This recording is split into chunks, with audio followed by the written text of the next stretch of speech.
tahun ketika Nabi Ibrahim melahirkan anak Ismail, kemudian baru lahir Ishak alaihi salam, dan jarak di antara keduanya adalah 13 tahun. Dari keturunan Ishak Yakub. Yakub ini siapa namanya? Yakub ini nama lain daripada Nabi Yakub adalah Israel. Israel itu artinya adalah hamba Allah, Abdullah kalau bahasa kitanya. Karena Il itu bahasa Ibrani, artinya Il itu adalah Allah. Seperti Jibril, Mikail, Israfil, Il semuanya. Il itu artinya adalah Allah. Jadi Mikail artinya Jibril artinya Abdullah. Jadi nama lain daripada Jibril artinya adalah Abdullah. Begitu juga Mikail, Israfil, Abdurrahman semuanya adalah hamba kepada Allah Azza wa Jalla. Nah, itulah ikhwatul Islam. Jadi Nabi Ibrahim adalah Abul Anbiya. Seluruh para nabi berasal dari keturunan Nabi Ibrahim. Kemudian dari Ismail, satu-satunya keturunan Nabi Ismail yang menjadi nabi adalah nabi kita yang mulia sallallahu alaihi wasallam. Nah, kenapa Allah memanggil dan memerintahkan nabi datang dari Mekah menuju Baitul Maqdis? Apa alasannya? Karena Allah ingin menunjukkan di sana bahwa Nabi Muhammad sallallahu alaihi wasallam adalah nabi yang termulia di antara nabi-nabi yang ada. Kenapa demikian? Ketika sampai di Baitul Maqdis, apa yang Nabi lakukan di Baitul Maqdis? Siapa yang tahu? Apa yang Nabi lakukan di Baitul Maqdis? Nabi salat, menjadi imam. Siapa makmumnya? Seluruh para nabi. Bagaimana caranya? Allahu a'lam. Intinya Nabi menjadi imam para nabi yang ada. Kenapa demikian? Allah ingin menunjukkan bagaimana kemuliaan Nabi Muhammad sallallahu alaihi wasallam. Itulah yang kita kenal dengan Isra. Kemudian baru Mi'raj. Allah bisa saja dari Makkah langsung Mi'raj. Kenapa harus ke Baitul Maqdis? Ingin memperlihatkan bahwa ini adalah Nabi yang termulia, Nabi Muhammad sallallahu alaihi wasallam. Kemudian ikhwatul Islam, ketika Nabi datang ke kota Madinah, maka kiblat masih mengarah ke Baitul Maqdis. Dan ketika Nabi berada di kota Madinah, Nabi sallallahu alaihi wasallam senantiasa menghadapkan wajahnya ke atas. Qad nara taqalluba wajhika fis sama'. Apa kata Allah di dalam surat Al-Baqarah di awal juz 2 ayat 141-142? Allah menyebutkan qad nara taqalluba wajhika fis sama'. Hai Muhammad, kami senantiasa memperhatikan wajahmu melihat-lihat ke arah atas. Karena memang Allah berada di atas, sehingga Nabi sallallahu alaihi wasallam mengarahkan wajahnya ke atas. Dan kita pun berdoa karena Allah berada di atas, makanya kita berdoa ke arah atas. Tak ada orang berdoa seperti ini atau seperti ini, karena memang Allah di atas. Bahkan Nabi berdoanya seperti ini, ada seperti ini, ada seperti ini, karena memang Allah fis sama', Allah di atas. Dan Allah menyebutkan qad nara taqalluba wajhika fis sama'. Hai Muhammad, kami senantiasa memperlihatkan atau melihat wajahmu mengarah ke atas atau melihat ke atas. Kenapa Nabi melihat ke atas? Apa gunanya? Nabi ingin kiblat itu dipindahkan dan diputar. Kenapa harus ke Baitul Maqdis? Karena Baitul Maqdis itu adalah tempat Bani Israel. Sedangkan Nabi tidak menginginkan yang demikian. Bukankah Nabi menyebutkan segala sesuatu yang ada di dalam agama Islam diusahakan bagaimana supaya hal tersebut bisa menyelisihi apa yang dilakukan oleh Bani Israel? Sehingga 16 bulan lamanya ketika Nabi berada di kota Madinah, maka kiblat itu berada di mengarah ke Baitul Maqdis, berarti arah belakang kita. Jadi kiblat selama 16 bulan lamanya Nabi di kota Madinah, kiblat itu ke Baitul Maqdis. Nah, ketika kiblat ke sana, ke arah belakang kita, maka rumah Nabi berada di belakang masjid. Kalau kiblat di sana, berarti belakang masjid di depan kita sekarang. Nah, Nabi membangun rumah istrinya di belakang masjid di arah kiri sekarang, membangun rumahnya di sana di bagian belakang masjid. Kemudian setelah 16 bulan lamanya, maka Allah mengabulkan permintaan Nabi sallallahu alaihi wasallam, "Falanuwalliyannaka qiblatan tardaha." Hai Muhammad, kami akan memalingkan kamu dan menghadapkan kamu ke arah kiblat yang kamu ridai. Apa yang diridai Nabi? Kiblat kita menuju Ka'bah dan menghadap Ka'bah al-musyarrafah. Sehingga ketika kiblat berputar 180 derajat, yang tadi rumah Nabi sallallahu alaihi wasallam berada di belakang, sekarang menjadi berada di bagian depan. Sehingga Nabi sallallahu alaihi wasallam menyebutkan, "Ma baina baiti wa minbari raudhatun min riyadil jannah." Di antara rumahku ini, mana rumah Nabi? Yang dulunya di arah belakang masjid, sekarang di depan masjid. Di antara rumahku ini dan mimbarku adalah taman di antara taman-taman surga. Kemudian ikhwatul Islam, kita lanjutkan kisah tentang Jabir. Nah, ketika Jabir datang ke rumah Nabi SAW yang bertepatan di rumah Aisyah radhiyallahu taala anha, maka Nabi memanggil Aisyah, "Ya Aisyah, keluarkan makanan." Apa kata ibunda kita Aisyah radhiyallahu taala anha? "Ya Rasulullah, kita tidak ada makanan illa al-khal, kecuali khal." Khal itu mungkin makanan yang biasa dipakai di daerah sini, dan kami pun belum terlalu lama tahu apa itu khal, kecuali ketika belanja di toko orang Arab, tanya mana yang namanya khal. Khal itu ibarat bubuk yang dicampurkan ke dalam makanan. Kalau bahasa kitanya, dia seperti yang biasa dicampurkan ke dalam makanan, apapun namanya. Intinya, Nabi SAW meminta makanan kepada Aisyah. Tidak ada makanan di rumah Nabi. Ini Nabi SAW. Bahkan pernah Nabi tidak keluar asap dari rumahnya selama 2 bulan. Itu Nabi yang mulia SAW, manusia yang paling dicintai oleh Allah Azza wa Jalla. Jadi kekurangan harta benda bukan sesuatu yang aneh, bukan sesuatu yang aib. Nabi saja SAW 2 bulan tidak keluar asap dari rumahnya. Apa maksudnya tidak keluar asap? Tidak ada yang dimasak. Nah, ketika datang tamu Jabir bin Abdullah, Rasul datang meminta kepada Aisyah, keluarkan makanan. Aisyah mengatakan tidak ada makanan kecuali khal seperti yang tadi disebutkan. Kemudian apa kata Nabi SAW? Ingin menghibur istrinya. Karena kita sebagai kaum muslimin, kita tahu ya, agama Islam, Masya Allah Tabarakallah Rahman, agama yang mengajarkan kepada kita segala bentuk bagaimana bermuamalah yang terindah. Dan di antara salah satunya adalah muamalah az-zawjiyah, yaitu muamalah antara suami dan istri. Dan kita sebagai suami, dan kita semua mungkin sudah menjadi suami.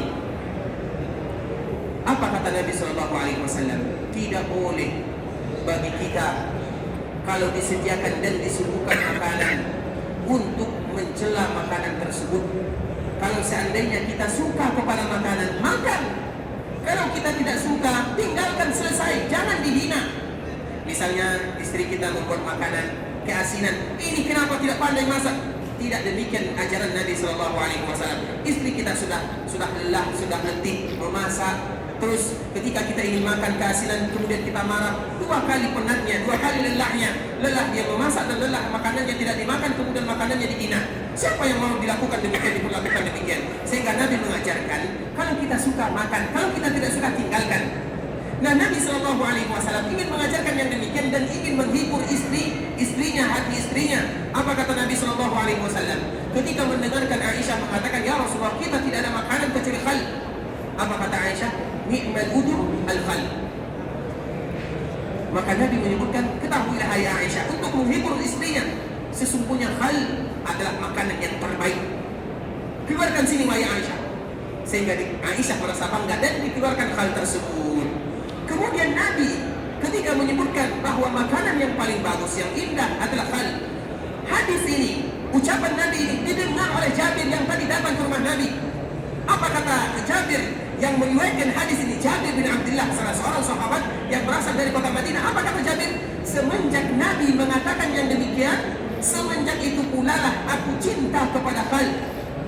Dia cinta kepada sesuatu yang dicintai Nabi, walaupun sebelumnya dia tidak cinta kepada khal. Namun karena Nabi menyebutkan makanan yang terbaik adalah khal, maka Jabir mengatakan, semenjak itu maka saya cinta kepada khal. Coba bayangkan, sebenarnya cinta kepada makanan, kita tidak dianjurkan mencintai makanan yang dicintai Nabi SAW.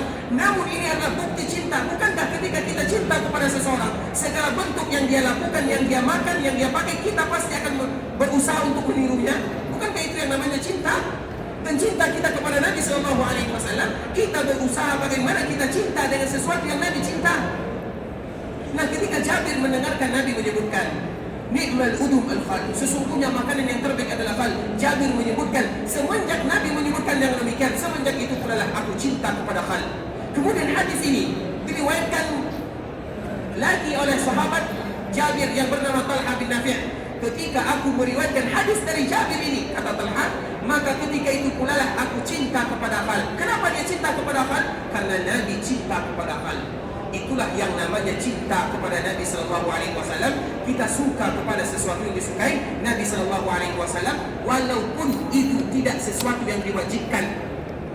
Makanya kenapa kita sebagian kaum muslimin suka memakai pakaian yang berwarna putih? Karena Nabi suka. Namun apakah memakai pakaian warna putih wajib? Bukan. Kenapa kita memakai? Karena Nabi suka. Apabila kita melakukan sesuatu yang Nabi suka, walaupun itu bukan wajib, maka itu adalah bentuk cintanya kita kepada Rasulullah Sallallahu Alaihi Wasallam. Sebenarnya banyak lagi ikhwatul Islam tentang bagaimana para sahabat dan mereka lah yang paling cinta kepada Rasulullah Sallallahu Alaihi Wasallam. Karena kita tahu cinta kepada Nabi Sallallahu Alaihi Wasallam identik hubungannya dengan mengetahui sesuatu yang disunnahkan Nabi.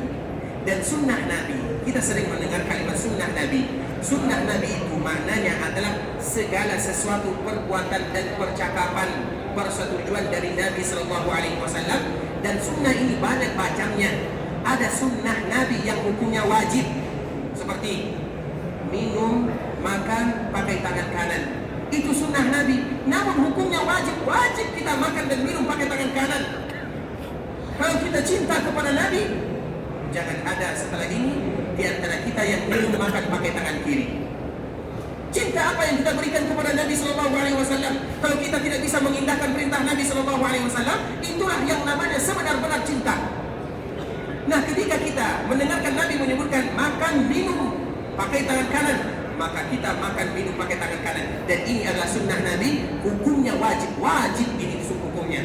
Kemudian ada sunnah Nabi yang hukumnya sunat. Hukumnya sunat. Kita contohkan dan kita lihat bagaimana keadaan kita. Terutama ketika kita ingin melakukan ibadah umrah. Ketika kita umrah, maka kita memakai pakaian yang berwarna, memakai pakaian ihram yang berwarna putih. Sekarang pertanyaannya, apa hukumnya memakai pakaian ihram yang berwarna putih? Siapa yang bisa jawab? Wajibkah? Sunatkah? Atau apa? Apa hukumnya? Apa hukumnya? Sunat.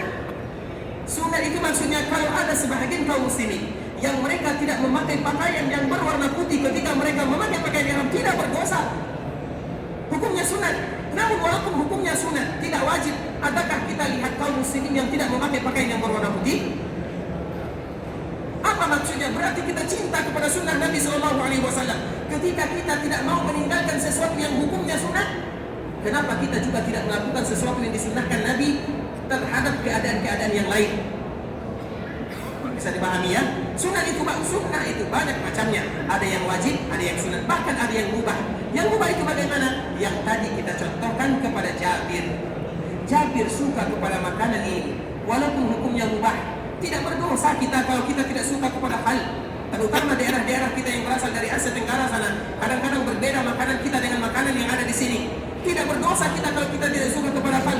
Namun kalau seandainya ada sebahagian kita yang suka kepada hal, ketika ditanya, kenapa kamu suka kepada hal? Karena aku mendengar Nabi suka kepada hal. Aku suka kepada sesuatu yang disukai Nabi. Berarti itu adalah sesuatu yang diberikan pahala oleh Allah Azza wa Jalla. Inilah yang namanya sunnah Nabi Sallallahu Alaihi Wasallam. Apapun hukumnya, apakah hukumnya wajib, atau hukumnya sunat, atau hukumnya mubah, namun semuanya termasuk dalam kategori sunnah Rasulullah Sallallahu Alaihi Wasallam. Dan diantara yang disukai dan dicintai oleh Rasulullah Sallallahu Alaihi Wasallam, Nabi cinta kepada kota Madinah, sehingga kita pun cinta kepada apa yang dicintai Nabi Sallallahu Alaihi Wasallam. Rasulullah Sallallahu Alaihi Wasallam sangat cinta kepada kota Madinah. Nabi sayang kepada kota Madinah, dan Nabi buktikan bagaimana cintanya Nabi kepada kota Madinah. Apa buktinya? Nabi meninggal, dikuburkan di kota Madinah.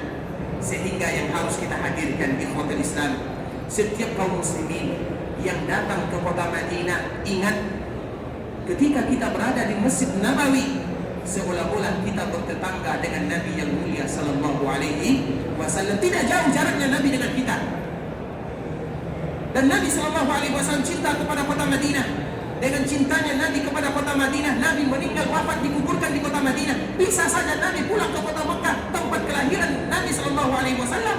Namun karena cinta kepada kota Madinah, Nabi lebih memilih kota Madinah dan dikuburkan di kota Madinah.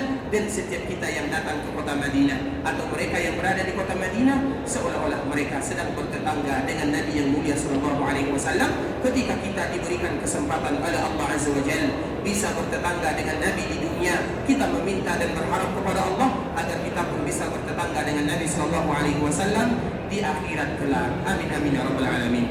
Ikhwatul Islam, saudara kaum muslimin, para tamu Allah rahimani wa rahimakumullah. Sebenarnya masih banyak lagi yang bisa kita sampaikan pada kesempatan yang berbahagia ini, terutama bagaimana bukti kita betul-betul cinta kepada Rasulullah SAW. Namun kita ulang sedikit bahwa cinta itu bukan hanya sekedar kata-kata. Cinta kepada Nabi butuh perjuangan dan pengorbanan, dan cinta kepada Nabi SAW terletak di dalam 4 hal. Cinta kepada Nabi SAW terletak di dalam 4 hal. Apa cinta tersebut? Yaitu ketika kita mengucapkan kalimat syahadat, wa asyhadu an la ilaha illallah wa asyhadu anna Muhammadar Rasulullah. Kalimat syahadat bukan hanya kalimat yang diucapkan dengan kata-kata saja, namun ada aplikasinya di dalam kehidupan sehari-hari. Nah, ketika kita asyhadu an la ilaha illallah, kemudian wa asyhadu anna Muhammadar Rasulullah, ketika kita mengucapkan wa asyhadu anna Muhammadar Rasulullah, ada 4 hal yang harus kita lakukan. Dan ini adalah bukti cinta kita kepada Nabi yang mulia sallallahu alaihi wasallam. Apa 4 hal tersebut? Ta'atuhu fi ma amar, yaitu semua yang Nabi perintahkan taat. Wa tasdiquhu fi ma akhbar, semua yang Nabi katakan dan yang Nabi sampaikan kita wajib percaya. Tidak boleh kita bertanya apakah ini betul dari Nabi, apakah Nabi betul-betul melakukan ini atau tidak. Tasdiquhu, yaitu betul-betul jujur dan menjujurkan Nabi sallallahu alaihi wasallam, membenarkan Nabi, sehingga Abu Bakar As-Siddiq dinamakan yang As-Siddiq karena dia betul-betul membuktikan kejujuran kepada Nabi sallallahu alaihi wasallam. Kemudian yang ketiga, wajtinabu ma nahaa anhu saja. Apa yang dilarang Nabi? Nabi melarang riba, Nabi melarang rasuah, sogok, suap, mengambil harta orang, menghibah, namimah, menggunjing. Nabi larang, tinggalkan. Itu bukti kita cinta kepada Nabi sallallahu alaihi wasallam. Dan yang terakhir, wa alla yu'badallaha illa bima syara', dan kita beribadah kepada Allah melalui jalur Nabi, karena agama ini dari Nabi. Berarti semua agama atau semua ibadah yang kita lakukan harus kita bertanya bagaimana Nabi melakukannya. Ketika kita salat, kita harus bertanya bagaimana sih Nabi itu salat. Ketika kita puasa, bagaimana sih Nabi itu puasa. Ketika kita umrah, bagaimana sih Nabi itu umrah. Sehingga Nabi menyebutkan khudhu anni manasikakum, manasik yang kalian lakukan ambil dariku, maksudnya pelajari, sehingga kita kembali ke mukadimah, wajib belajar tentang agama Allah Azza wa Jalla. Ikhwatul Islam rahimani wa rahimakumullah. Mungkin sampai di sini dulu yang dapat kami sampaikan. Yang benar datangnya dari Allah Subhanahu wa taala, yang salah datangnya dari diri kami pribadi, dan datangnya karena kekurangan ilmu kami, karena kebodohan kami. Kalau ada kata-kata yang khilaf, kata-kata yang salah, kami mohon maaf, dan kita semua minta ampun kepada Allah Subhanahu wa taala, karena memang tujuan kita datang ke kota Madinah beribadah kepada Allah dan berlomba-lomba beribadah supaya Allah mengampunkan dosa kita dan supaya kita pulang ke tanah air kita dalam keadaan membawa pahala sebanyak-banyaknya, dan semoga Allah mengampunkan dosa-dosa kita semuanya, memberikan kepada kita pahala sebanyak-banyaknya, dan semoga Allah menerima segala ibadah yang kita lakukan, dan semoga Allah mengumpulkan kita bersama keluarga kita dalam keadaan sehat wal afiat. Amin amin ya rabbal alamin. Ikhwatul Islam rahimani rahimakumullah. Sebenarnya pengajian bahasa Indonesia kita ini hanya 1 malam saja di sini ya. Biasanya kita melakukan pengajian di pintu arah 20 atau 19 atau di belakang masjid sana. Namun karena ada daurah tabligh akbar dari salah seorang ulama yang berasal dari daerah Qasim yang datang ke kota Madinah, sehingga pada hari ini saja kita dipindahkan di sini, dan semoga perjumpaan kita ini adalah perjumpaan yang dirahmati oleh Allah Subhanahu wa taala, dan bubarnya kita setelah ini adalah bubar yang diampunkan oleh Allah Subhanahu wa taala, sebagaimana Allah mengumpulkan kita di dunia, semoga Allah juga mengumpulkan kita di surganya. Amin amin ya rabbal alamin. Ikhwatul Islam, saudara kaum muslimin, para tamu Allah rahimani wa rahimakumullah. Kita tutup dengan membaca doa kafaratul majlis. Subhanakallahumma wa bihamdika asyhadu an la ilaha illa anta astaghfiruka wa atubu ilaik. Wa sallallahu wa sallim ala nabiyyina wa habibina wa khalilina Muhammadin wa ala alihi wa sahbihi wa sallama tasliman katsira. Assalamualaikum warahmatullahi wabarakatuh.